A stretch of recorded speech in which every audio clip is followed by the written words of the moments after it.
Welcome to Trials, Tribulations and Tea, and this episode concerns Florence Maybrick. I share crimes, disasters and unusual reportage, and viewer discretion is advised. My cuppa today is Earl Grey, assumed to be named after Charles Grey, the second Earl Grey, British Prime Minister in the 1830s. Indian tea flavoured with bergamot. Settle down with your favourite brew and join me for the sad case of Florence and James Maybrick. Murder or mishap?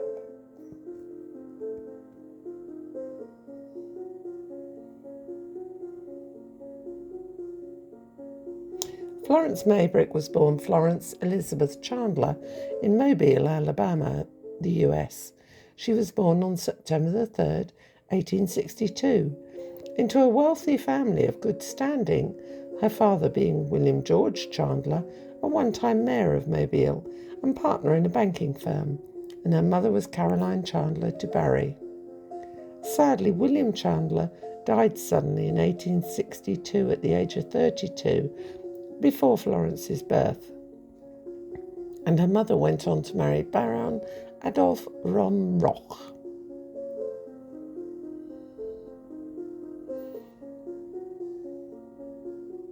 Florence was born in the palatial family home, the Chandler Mansion in Mobile, built by the family in 1850.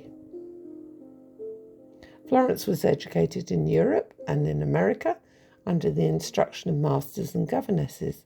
She lived at times with her maternal grandmother, Elizabeth Holbrook of New York, and partly with her mother, the Baroness von Roch, whose home was in Paris, which is where she's buried.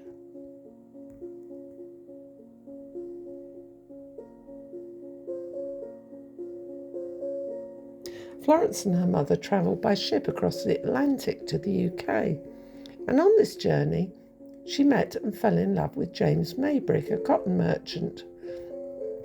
It seemed an unlikely pairing, as Florence was only 18 at the time and James was 41, but we will learn more about James and his attention to ladies a little later on. And on the 27th of July 1881, the couple were married in London and then went on to settle in Liverpool, James's home city. This is their home, Battlecrease House in Aigburth, a suburb of Liverpool. At first, the marriage seemed happy and successful, with the couple being socialites and attending all the most important balls and events. They went on to have 2 children, a son born in March 1882 and a daughter in June 1886. But things were not what they seemed. James had many flaws, one being that he was a serial womanizer, with many mistresses, some of whom bore him several children. Seeing his unimposing portrait, I'm not sure what his attraction was. Money, maybe? This is not to say that Florence was a paragon of virtue, as she retaliated by also taking lovers. The Victorians were not as prudish as we take them for. When at some point James discovered her affair with a local businessman, he went into a rage, assaulted her and announced his intention to divorce. James was also a hypochondriac and was a regular user of arsenic and other patent medicines containing poisonous chemicals, thought at the time to be a general tonic. He was taken ill on the 27th of April 1889 after self-administering a double dose of strychnine. His doctors treated him at first for acute dyspepsia, but his condition deteriorated. Unfortunately for Florence, and one might say stupidly, during this time she wrote a letter to her lover, which was intercepted by the family nanny and passed on to James' brother Edwin and then his brother Michael. Michael Maybrick hated Florence, and on discovery of the affair, he placed his sister-in-law under house arrest and deposed her as mistress of the house. Being the eldest son, he was effectively in charge of the whole family, and his word was law. He instructed the nurse that Florence was not to leave the house or see her children. The nurse told her, "You cannot see Master James, Miss Gladys. Mr. Michael Maybrick gave orders that they were to leave the house without seeing you." To make matters worse, the nurse attending to James reported that Florence had tampered with a Valentine's meat juice bottle. Things were starting to look very grim for Florence. As Michael loathed Florence, the meat juice incident just added fuel to his desire to be rid of her. James died on the 11th of May, 1889. The doctors who examined the body did not sign a death certificate. Instead, they referred the case to the coroner, and the police were called. This suited Michael, as he was obviously keen to lay the blame for his brother's death on Florence, so he gave them the meat juice bottle and other medications. Florence was arrested on suspicion of murder on the 14th of May, following the opening of the coroner's inquest, which was then adjourned to await the results of a post-mortem. What is most perplexing is that the coroner asked for the body to be exhumed and tested again. It was almost as if they were determined to find evidence of poisoning, the first post-mortem not being conclusive.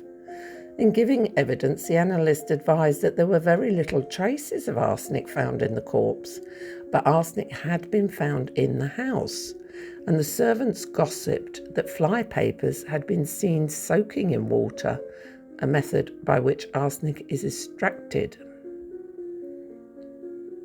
Although evidence of murder was slim, the case was being publicised worldwide, which heightened interest by the public and press of what they saw as a wanton woman. Although it was deemed at the time acceptable for a man to have a lover, the same did not apply to women. Very little sympathy was shown to her, and spectators would hiss at her. The verdict of the coroner's jury. The coroner said, "Have you agreed upon your verdict, gentlemen?"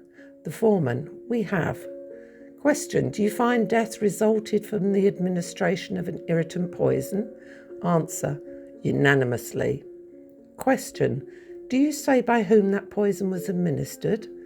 Answer, "By 12 to 1 we decide that the poison was administered by Mrs. Maybrick." Question, "Do you find that the poison was administered with the intent of taking life?" Answer, "The 12 of us have come to that conclusion." The coroner, "That amounts to a verdict of murder."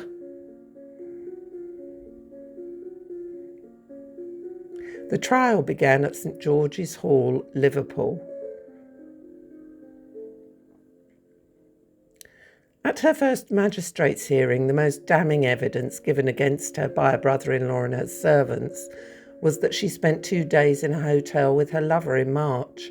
She was being accused based on her morals rather than any poisoning evidence, and this became pivotal in the ensuing trial. The trial started on the 31st of July and became one of the biggest shows Liverpool had ever seen, with popular interest ever increasing and crowds gathering outside the court. The judge presiding over the case was Mr. Justice Stevens, a man known to dislike women, and he had this to say about Florence before the trial even began. "I hardly know how to put it otherwise than this, that if a woman does carry on an adulterous intrigue with another man, it may supply every sort of motive. It certainly may quite supply, and I won't go further, a very strong motive why she should wish to get rid of her husband." During her trial, Florence was denied any contact with family and friends, no contact with the outside world, and was not even allowed to defend herself in court. She was denied the proper rights of defence, with much evidence that would have been in her favour held back from court, and her defence team were not allowed access to certain documents, witnesses, or evidence. During the trial, these witnesses were called to give evidence re James Maybrick's habit of dosing himself with poisons and quack medicines. And there were quite a few people who had a lot to say about him taking arsenic, mixing it into his food. And also one of the chemists said he knew him as a constant customer at his shop, who used to continually call, sometimes 4 or 5 times a day, for what he called his pick-me-up.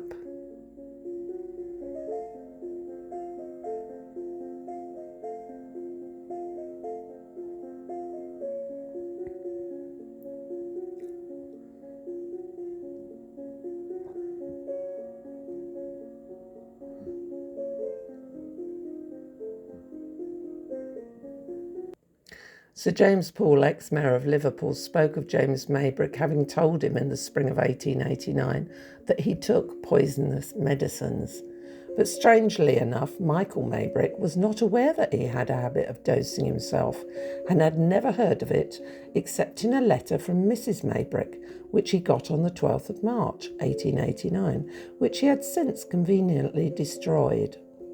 At the trial, the police gave a printed list of more than 150 bottles of different kinds of medicines, made up by a great number of different chemists, which they had found in Battlecrease House and at James Maybrick's office, and the bottles were handed over for analysis. Many thought that Florence had poisoned her husband rather than get divorced, but in fact, financially, she was better off with him alive, as his will left her very little. The Crown had no direct proof of any actual administration of arsenic by anyone, and the only way in which they could connect Mrs. Maybrick with the arsenic found in the body was by showing that she'd had in her hands a bottle of Valentine's meat juice on that Thursday night, and that arsenic in solution had been found in it, and that arsenic in solution had also been found after death in the dressing room into which Mrs. Maybrick had taken the bottle of meat juice, although none of that particular meat juice had been taken by Mr. James Maybrick after it had been in her hands, and therefore it could not connect her directly with the tiny 1/10 grain of arsenic found in the body.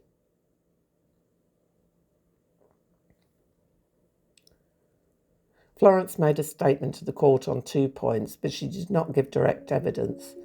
I wish principally to speak of the fly papers and the bottle of meat essence.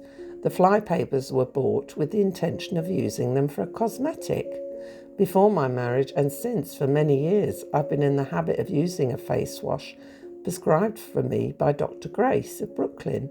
It consisted principally of arsenic, tincture of benzoin, elderflower water, and some other ingredients. The prescription I lost or mislaid, and as at the time I was suffering from slight eruption of the face, I thought I should like to try and make a substitute myself.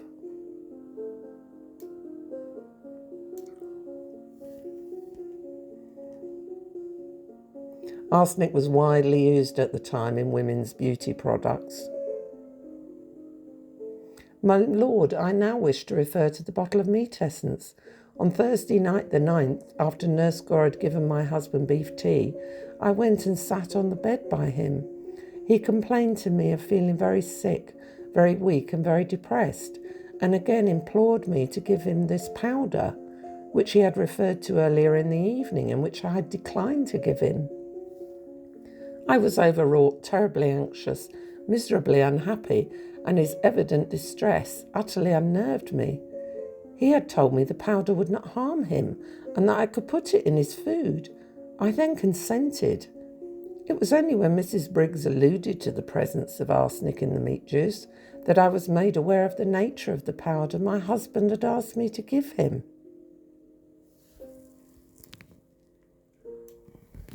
Maybrick died of inflammation of the stomach and bowels, or gastroenteritis. That was admitted on all hands. The conflict of medical opinion at the trial was whether that inflammation of the stomach and bowels had been caused or set up by arsenic or not. The medical evidence proved that the quantity of arsenic, 1/10 of a grain, found in Mr. Maybrick's body was not sufficient to have produced poisoning. At the end of the trial, the summing up by Judge Stevens took 12 hours and he rambled on with vitriol. I could say a good many things about the awful nature of the charge, but I do not think it necessary to say any one thing. Your own hearts must tell you what it is.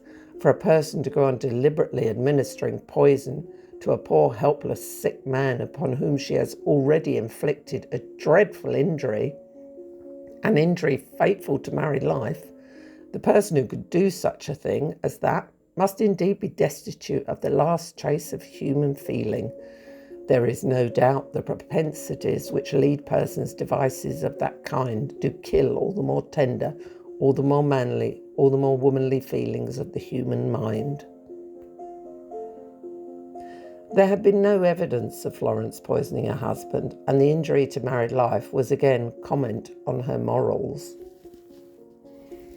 The opium-smoking Stephen was at the end of his legal career, and he was declared insane and committed to an asylum just 2 years after the trial.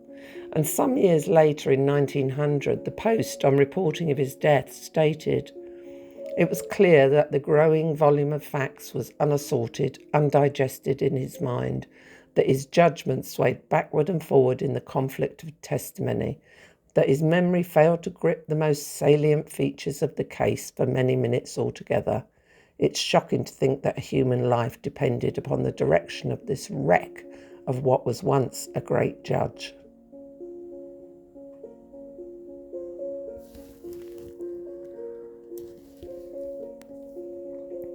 The jury consisted of 3 plumbers, a wood turner, provisions dealer, 2 farmers, 2 grocers, ironmonger, milliner, painter and a baker. The jury passed their verdict in 38 minutes on the 3 issues before them. 1, did James Maybrick die of arsenic? 2, was the arsenic of which he died administered by Mrs. Maybrick? And 3, if so, did Mrs. Maybrick administer it feloniously? In 38 minutes they returned with the verdict, guilty.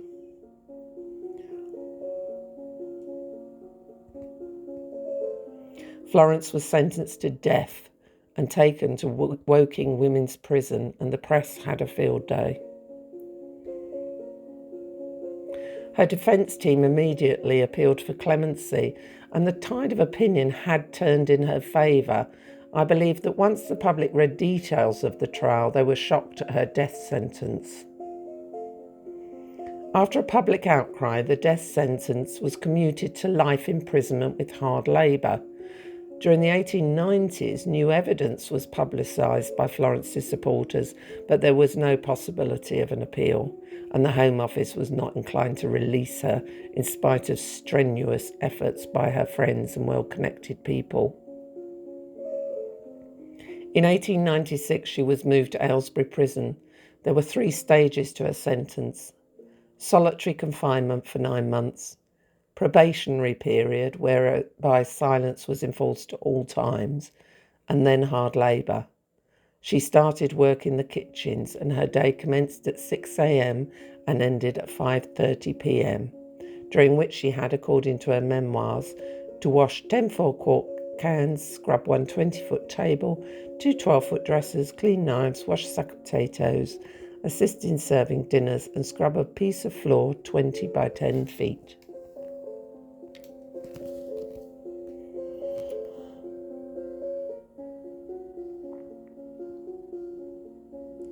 Spearheaded by her mother, the Baroness von Rock, and her defence counsel, Sir Charles Russell, campaigning continued for the next 13 years for Florence's release from jail and a full pardon on all charges.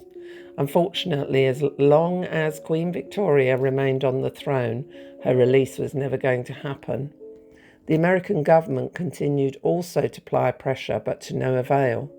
The US Under-Secretary of State wrote in 1897, "It is understood that the Queen is inflexibly convinced of Mrs. Maybrick's guilt. I am satisfied that there is not the slightest chance of Mrs. Maybrick being released during the Queen's lifetime."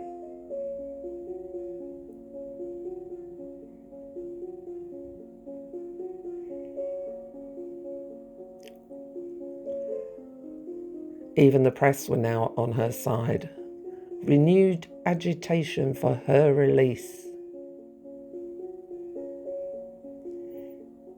Finally, on Queen Victoria's death, her sentence was fixed at 15 years, meaning she could be released in 1904.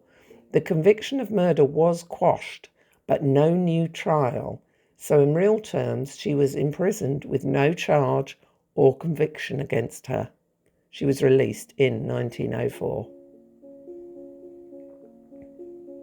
The press still portrayed her as a young woman, but this is a photo of her 14 years later.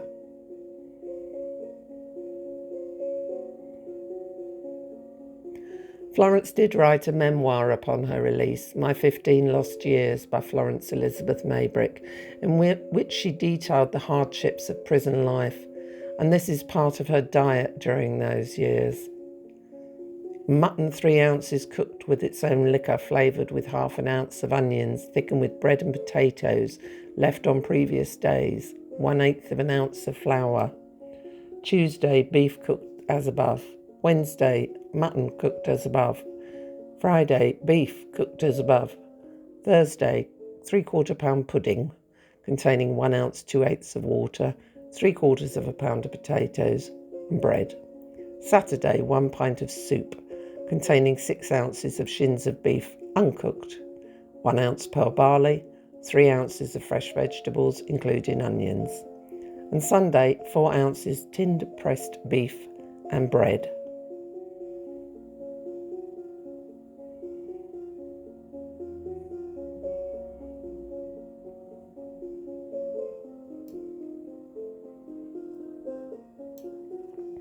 Although she had lost her US citizenship when she married her British husband, it was restored when she returned to her home country. For a short while, she made a living on the lecture circuit, speaking on prison reform and protesting her innocence. In later life, she moved to Connecticut under her maiden name, Florence Elizabeth Chandler. But she died a recluse, in poverty, alone in a squalid bungalow on the 23rd of October 1941. And she never saw her children again from her first arrest.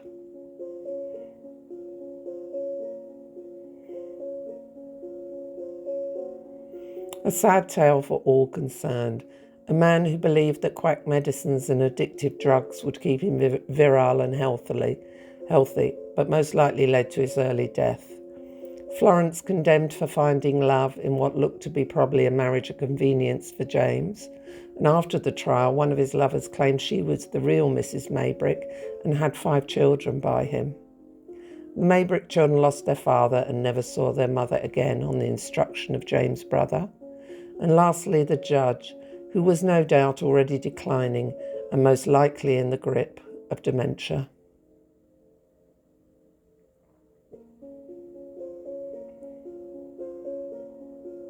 If you've enjoyed this true life tale, do subscribe and hit the notification button, and I will be back with more true life stories.